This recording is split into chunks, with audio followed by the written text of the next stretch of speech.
बिहारी लाल की जय हो। बोलिए सतगुरुदेव भगवान की जय हो। ओम स्वस्ति श्री गणेशाय नमः। ओम स्वस्ति श्री राधा कृष्ण चरण कमलेभ्यो नमः। ओम स्वस्ति श्री सद्गुरुदेव चरण कमलेभ्यो नमः। ओम स्वस्ति श्री मातृपितृचरण कमलेभ्यो नमः।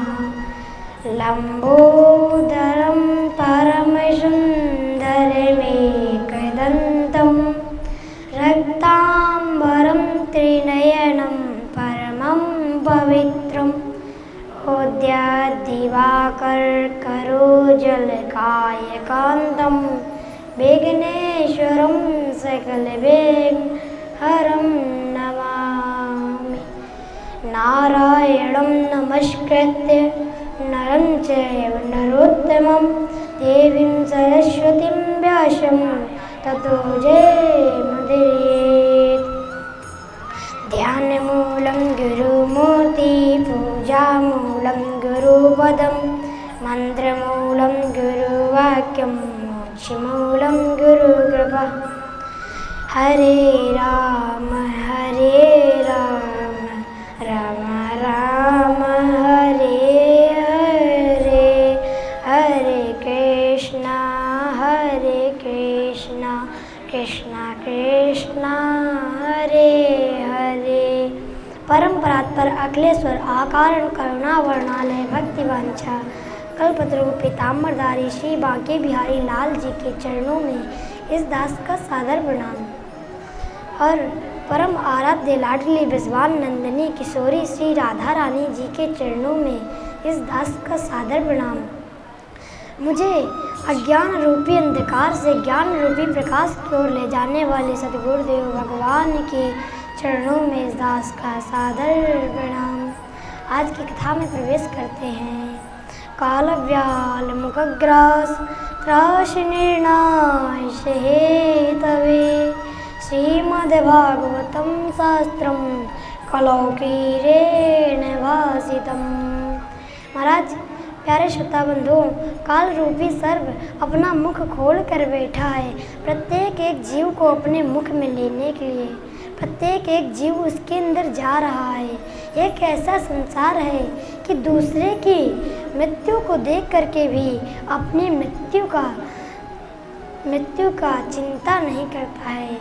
एक ऐसा संसार है कि सामने से अर्थी निकल रही है परंतु जीवन का अर्थ नहीं समझते हैं। जीवन का अर्थ क्या है कि अगर आपने चिता के जलने से पहले अगर आपने भगवान की कथा, भगवान का सत्संग नहीं किया, भगवान की कथा नहीं श्रवण की, तो आपको ना जाने कितने जन्मों में, ना जाने कितने योनियों में जाकर भटकना पड़ेगा। आपको 84 लाख योनियों में जाकर के भटकना पड़ेगा। महाराज, आपको बताएं कि हमें इसीलिए इस काल रूपी काल से बचने का केवल एक उपाय है। वह कौन सा उपाय है? वह यही उपाय है कि हमें भगवान का अधिक से अधिक चिंतन करना चाहिए, भगवान का अधिक से अधिक मनन करना चाहिए, क्योंकि हमें अपनी श्वास का कोई पता नहीं कि कब और कहाँ रुक जाए। महाठगनी यह श्वास है, हर पल आए जाए, रुक जाए कब और कहाँ ये कोई जान न पाए। प्यारे श्रोता बंधु, हमें अपनी श्वास का कोई पता नहीं कि कब और कहाँ ये रुक जाए, इसीलिए हमें परमात्मा का अधिक से अधिक चिंतन करना चाहिए। महाराज, आपको बताएं कि श्रीमद् भागवत जी को श्रवण करने के लिए ना जाने कितने वर्ष गुजर जाते हैं, तब हमें श्रीमद् भागवत जी की कथा श्रवण करने को मिलती है कि एतस्माद् परं किंचिन मनः शुद्धेन विद्यते जन्मांतरे भवेत् पुण्यं तदा भागवतं लभेत्। भक्तों, सूत जी महाराज कहते हैं कि जब हमारे जन्म जन्मांतर के पुण्य उदय होते हैं तब हमें श्रीमद् भागवत जी की कथा श्रवण करने को मिलती है। अब आप लोग विचार कर रहे होंगे कि हमने जरूर ही अगले जन्म में कोई पुण्य किया होगा, इसीलिए श्रीमद् भागवत जी की कथा श्रवण करने को मिली। इस विषय में वल्लभाचार्य जी कहते हैं कि किस पुण्य से, किस कार्य से हमें श्रीमद् भागवत जी को कथा श्रवण करने को मिलती है कि भागवत भगवत परिचर्या जन्यम पुण्यम। अगर हमारे हाथों किसी ठाकुर जी की, किसी संत या किसी साधु या ब्राह्मण व ठाकुर जी की सेवा हो जाए तो हमें श्रीमद् भागवत जी की कथा श्रवण करने का अवसर मिलता है। महाराज, आपको बताएं कि जब सुखदेव जी राजा परीक्षित को कथा श्रवण करा रहे थे कि तभी वहाँ पर सभी देवता आते हैं और इंद्र कलश लेकर आते हैं और वे कहते हैं कि हे गुरुदेव, आप ये अमृत कलश ले लीजिए और इसे राजा परीक्षित को पिला दीजिए, जिससे वे उनकी मृत्यु टल जाएगी और मुझे इस भागवतामृत का रसपान करा दीजिए। तो महाराज आचार्य सुखदेव जी ने ऊंचे स्वरों में कहा कि हे इंद्र, तुम्हें अपने अमृत पे इतना अभिमान, तुम अपने अमृत की तुलना श्रीमद् भागवतामृत से करते हो। कहाँ ये बहुमूल्य मणि और कहाँ तुम्हारा ये कांच का टुकड़ा कि क्वा स्वधा क्वा कथा लोके क्वा काचः क्वा मणिर्महान् ब्रह्मरातो विचार्येवं तदा देवांजहर्षः। श्री सुखदेव जी कहते हैं कि इंद्र को भक्ति शून्य जान करके श्री सुखदेव जी ने भागवतामृत का दान नहीं दिया। महाराज, वह अमृत जिसके लिए सभी देवी देवताओं ने व मेरे गोविंद ने इतनी मुसीबत मशक्क़त से प्राप्त किया था, जिसके लिए मेरे गोविंद ने 4 अवतार लेने पड़े, आज उस अमृत को सुखदेव जी ने इतनी आसानी से ही लौटा दिया। महाराज, रावण और कंस को मारने के लिए भगवान ने केवल एक अवतार लिया, लेकिन अमृत को पान करने के लिए 4 अवतार लिए। वह 4 अवतार कब लिए और क्या किया उनसे? महाराज, जब समुद्र मंथन प्रारंभ होने जा रहा था तब किसी में यह सामर्थ्य नहीं था कि वह मंदराचल पर्वत को उठा करके समुद्र के मध्य में रखें। तब मेरे प्रभु गोविंद ने अजीत अवतार रख करके मंदराचल पर्वत को समुद्र में रखा।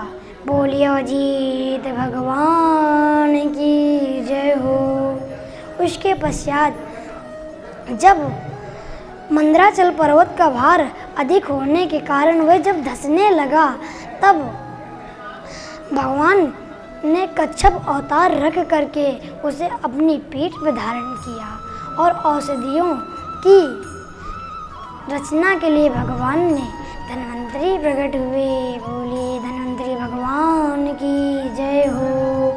महाराज, उसके पश्चात जब अमृत अंत में निकल आया, फिर जब राक्षसों ने उसे छिना कर ले गए, तब राक्षसों से देवताओं तक पहुंचाने के लिए मेरे गोविंद ने मोहिनी अवतार लिया। बोलिए मोहिनी अवतार भगवान की जय हो। परंतु वह अमृत जब निकल आया, जब उस अमृत को श्री सुखदेव जी ने ऐसे ही इंद्र को उल्टे पांव लौटा दिया। महाराज, क्योंकि सुखदेव जी जानते थे कि अमृत को पीकर कोई अमर नहीं हो जाता, बस वे केवल 10,000 वर्ष के लिए ही अमर हो जाते हैं। जिन्होंने अमृत का पान किया होता है वो भी मरते हैं। महाराज, कि क्षणे पुण्य मृत्युलोकम विशन्ति। जब उनके भी पुण्य क्षीण होते हैं तब वो भी मरते हैं। जिन्होंने अमृत का पान किया होता है, परंतु जिन्होंने श्रीमद् भागवतामृत का पान किया होता है वह मरते नहीं, बल्कि इस संसार रूपी सागर से वे तर जाते हैं। प्यारे श्रोता बंधुओं, आपको बताएं कि यह जब इंद्र को लौटा दिया, यह देखकर ब्रह्मा जी को बड़ा ही आश्चर्य हुआ कि क्या भागवत जी इतनी ऊंची हो गई हैं कि जिसको देवताओं के लिए भी दुर्लभ है। तब ब्रह्मा जी ने मनो में तराजू पर एक तरफ भागवत जी रखी और एक तरफ सारे मुक्ति के साधन रखे और सारी नदियों के जल विराजमान किए। जप तप दान दया दान सब कुछ रखा, 4 वेद 6 शास्त्र रख दिए, परंतु जो भागवत जी का पल्ला था वह भूमि में छू गया और दूसरा पल्ला आकाश में उड़ गया कि गर्वो भूपर रहो हल्को गयो आकाश। ये सब देख करके ब्रह्मा जी समझ गए कि भागवत जी स्वयं भगवान कृष्ण का वांग्मय स्वरूप है और जहाँ पर कृष्ण जी को बैठा दिया जाए तो उनके समान भार किसका हो सकता है। महाराज, आप लोगों ने 4 वेद तो सुने होंगे लेकिन पंचम वेद नहीं सुना होगा। 4 वेद तो ऋग्वेद, यजुर्वेद, सामवेद, अथर्ववेद, लेकिन पंचम वेद श्रीमद् भागवत जी हैं। आज की वाणी को यहीं पर विराम। जय जय श्री राधे श्याम। बोलिए सतगुरुदेव भगवान की जय हो। बोलिए श्री राधा रानी सरकार की